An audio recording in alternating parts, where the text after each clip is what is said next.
મિત્રો, મારી યુટ્યુબ ચેનલમાં આપ સૌનું સ્વાગત છે। આજે આપણે એનએમએમએસની પ્રિપેરેશનમાં આગળનો ટોપિક જોઈશું, જેનું નામ છે ભૌમિતિક આકૃતિઓની ગણના, જેમાં ચોરસમાં કેવી રીતે ચોરસની ગણતરી કરીશું, ત્રિકોણમાં કેવી રીતે આપેલા નાના નાના ત્રિકોણની ગણતરી કરીશું અને કઈ રીતે લંબચોરસની ગણતરી કરીશું એ આપણે જોઈશું।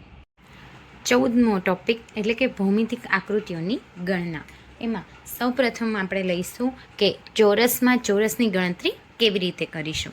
તો સૌપ્રથમ મેં એક આકૃતિ દોરેલી છે ચોરસની, બરાબર। તો હવે આપણે અહીંયા ગણતરી કરતાં ડિરેક્ટલી આપણે એવી ખબર પડે કે અહીંયા 9 ચોરસ રહેલા છે, બરાબર। તો એવું નથી, હવે હું તમને ગણતરી કરતાં શીખવાડીશ। જ્યારે આવી રીતની આકૃતિ આપેલી હોય ત્યારે આપણે એને નામ આપી દઈશું 1, 2 અને 3, બરાબર। અને નીચેથી પણ 1, 2 અને 3। હવે શું કરીશું, આ બંનેનો ગુણાકાર કરશું, 3 તેરી 9, આ બંનેનો ગુણાકાર કરશું, 2 દુ 4 અને 1 એકા 1। હવે શું કરીશું, 9, 4 અને 1 એ 3 એ 3નો આપણે સરવાળો કરી દઈશું, તો જવાબ શું મળ્યો આપને, 14। તો આ ચોરસમાં રહેલા ચોરસની સંખ્યા શું થશે, 14 થશે, બરાબર। હવે એવો જ આપણે એક બીજું ઉદાહરણ લઈએ, બરાબર।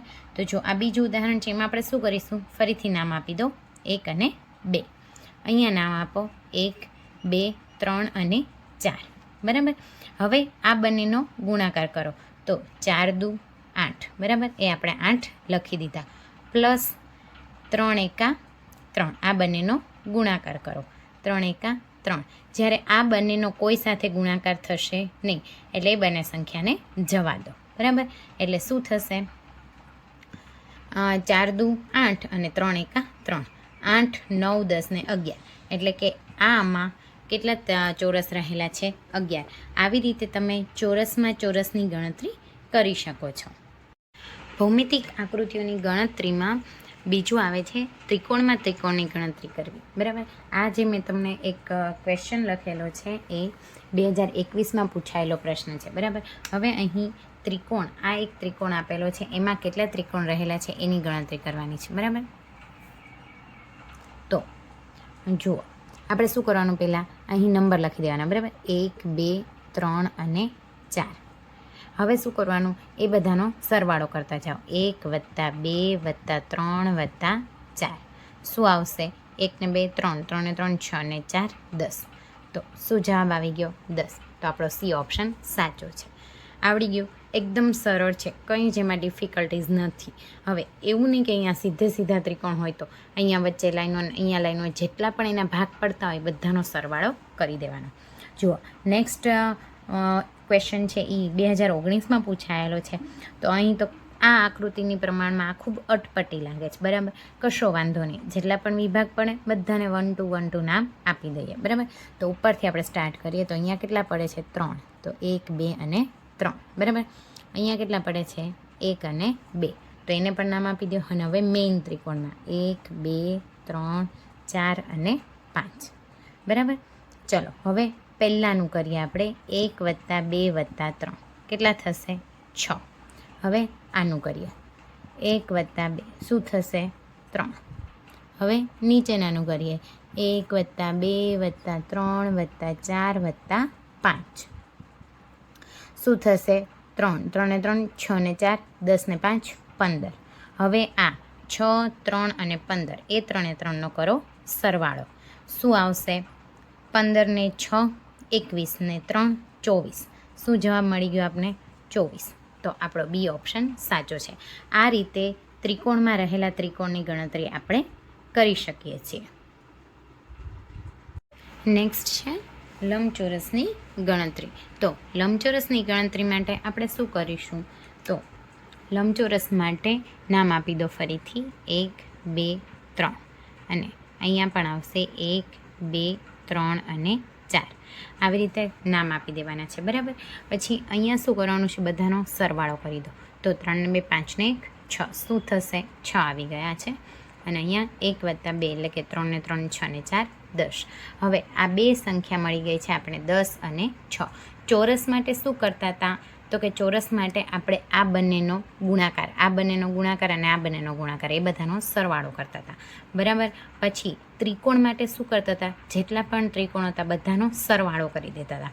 અહીં શું કરવાનું છે તો કે ઊભી લાઇનમાં રહેલા ચોરસનો સરવાળો અને આડી લાઇનમાં રહેલા ચોરસનો સરવાળો કરી અને પછી આ બંનેનો ગુણાકાર કરવાનો છે. એટલે આપણે જવાબ મળી જશે 60. તો આપણો ઓપ્શન આવે છે ડી 60. આ જે આપણે પ્રશ્ન સોલ્વ કર્યો એ 2020માં પૂછાયેલો પ્રશ્ન હતો. બરાબર. હવે આપણે હજી એક પ્રશ્ન સોલ્વ કરીએ જે 2019માં પૂછાયેલો છે. બરાબર. તો અહીં કેટલા છે? બંને સાઈડ 4 4 છે. નામ આપી દો. 1 2 3 4. 1 2 3 અને 4 નામ આપી દીધા. આ બધાનો સરવાળો કરો. આ સાઈડને ઊભી લાઇનમાં 10 મળશે અને આડી લાઇનના સરવાળો પણ 10 મળશે. કરીએ બંનેનો ગુણાકાર. જવાબ મળી ગયા આપને 100. તો આ ચોરસમાં ટોટલ 100 ચોરસ રહેલા છે. એક એકની ગણતરી કરતા જાઓ. જો આમ 1 2 3 4 4 ને 4 8 ને 4 12 ને 4 16 થયા. ફરી પાછા આવી રીતે કરતા જાઓ. 1 આ 2 આ 3. તો ઘણી બધી વાર લાગે છે. બરાબર. અને તમને સાચો આન્સર પણ નથી મળતો. તો આ ખૂબ જ શોર્ટ ટ્રીક છે જેની મદદથી તમે ફટાફટ સાચો આન્સર મેળવી શકો છો. તો અહીં આપણે આવે છે ડી આન્સર એટલે કે 100. આપણે આગળ વધીએ એમાં ત્રિકોણમાં ત્રિકોણની ગણતરી. આ જુઓ, મોટું ત્રિકોણ છે એમાં નાના નાના બીજા ત્રિકોણ રહેલા છે. આ 2019માં પૂછાયેલો ક્વેશ્ચન છે. તો આ રીતની ત્રિકોણની ગણતરી માટે તમારે એક સૂત્રનો ઉપયોગ કરવો પડે છે. જે સૂત્ર છે 1/8 કૌંસમાં n+1 2n+1. અને અહીંયા nની કિંમત કઈ લેવાની છે તો કે આ પાયાના રેખાખંડો. બરાબર. આ જે પાયાના રેખાખંડ કેટલા છે? 1 2 3 અને 4. તો n બરાબર આપણે શું લેવાનું છે? 4.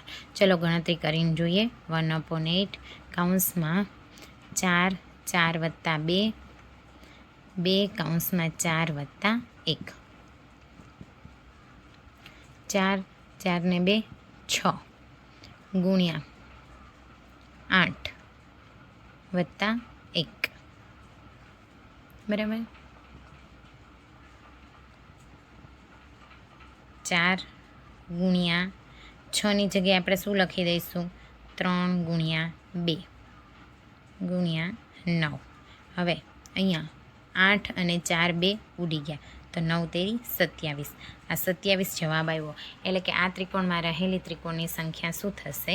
27. તો આવી રીતે પણ તમે આ સૂત્રનો ઉપયોગ કરી અને દાખલા ગણી શકો છો. પણ આ જ્યારે બેકી સંખ્યામાં ત્રિકોણ હોય ત્યારે આ એકી સંખ્યા માટે હોય એટલે આ સૂત્રની -1 આવું એક સૂત્ર આવે છે કે આ આખું સૂત્ર પણ એમાં -1 કરવાનું. જ્યારે 5 7 એવા ત્રિકોણ હોય, જ્યારે પાયાના રેખાખંડો એકી સંખ્યામાં હોય ત્યારે આ સૂત્રમાં -1 કરીને ગણતરી કરવાની. એટલું બધું શીખ્યા તો એક નાનકડી એવી ટેસ્ટ તો બને જ છે ને.